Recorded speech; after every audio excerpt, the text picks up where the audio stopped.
who is the aggressive driver? It could be you.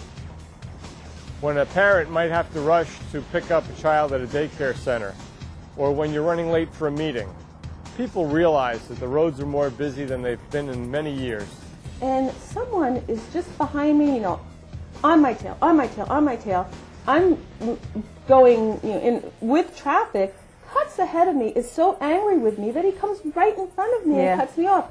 So my choices are, A, go right to his back and do the same thing to him, which I really want to do, but because I have children in my car, I can't do it. I have to say, okay, just, let him go. Maybe something happened, who knows, let him go.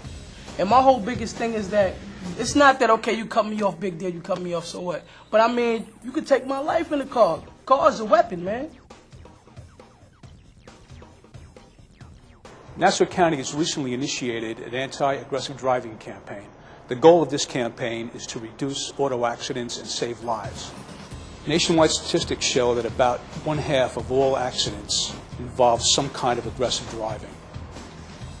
These accidents are avoidable. They don't have to occur. I see numerous patients who are involved in accidents involving aggressive driving.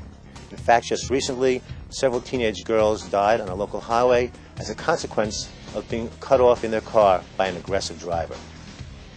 Under the laws of the state of New York, a person charged in a road rage incident can be charged under a number of different statutes, but perhaps most commonly, a person would be charged with a violation of Vehicle and Traffic Law Section 1212, which is reckless driving. For a first violation of this section, a person can be sentenced to up to 30 days in jail.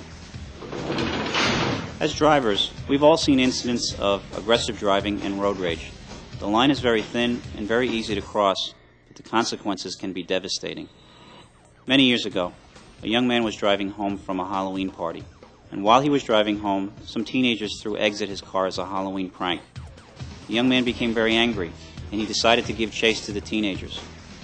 He drove his car at a high rate of speed through a stop sign and collided with another vehicle. In that vehicle were a young mother and the father of a baby. Thankfully, the baby was not in the car, but the young mother and her husband were killed instantly. And for that moment's indiscretion, he lost it all, and he went to prison. Remember, when you're on the road, keep your cool. I don't want to see you ending up on the other side of this bench. I don't know if most people are aware that it's motor vehicle crashes that are the most common cause of death for young people, and it's among the leading causes of death for all age groups, and many of these injuries are caused by aggressive driving. When you're just going, and you're normally like the kind of person who looks for cops, like you drive fast, so like you constantly keep an eye out. But then someone comes up next to you and they give you the look, and they're just like, you don't care. You don't care one bit. And you just go with the guy until someone wins. Well, it's kind of funny because like you can always say no, but there's always like that it can't happen to me feeling until actually it does. Until you smack into a telephone pole or something, and then You may think that it can't happen to you. You may think it's all somebody else's problem. You may think, oh, I'd never be anybody involved in this. I would never drive too fast. I would never cut anybody off. You may not even realize that you may be to blame. Trying to get to the pharmacy before it closed because my daughter was in the back screaming bloody murder with this ear pain. And she's hysterical and my nerves are shot, so I'm picking up speed. And I'm going faster, and I'm doing 50, and I'm doing 60, and I'm doing 70. And I said to her, I have to slow down. The police are going to give me a ticket. And sure enough, there came the police officer. 90% of the people that I pull over are nice, decent, hardworking people.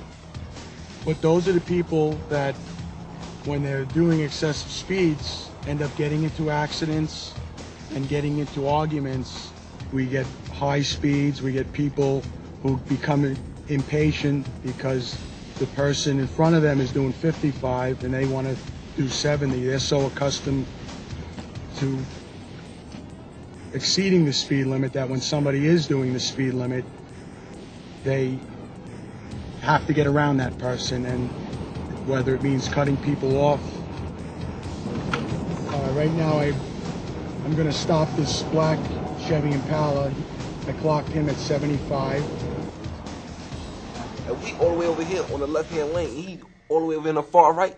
You got no right to just zoom from here to over there. He could have made us crash last night. So I spit on him. See, I'm getting aggravated right now. I need 10 minutes, please. You're going to walk away from the situation? No, listen. It's not going to get resolved. You know what? You're going to think about it later and you're still going to be angry. So you're walking away from the problem now when we can discuss the problem, resolve the problem, and hopefully, generate an alternative to the situation. I don't want to see you here on a Friday night. I don't want you as my patient. So please, be calm, be careful, and avoid aggressive driving. Stay on the road safely. Steer clear of aggressive driving and try to take a few deep breaths before you yourself are someone who makes someone else an innocent victim. Remember, give yourself a little extra time and don't let the aggressive driver be you.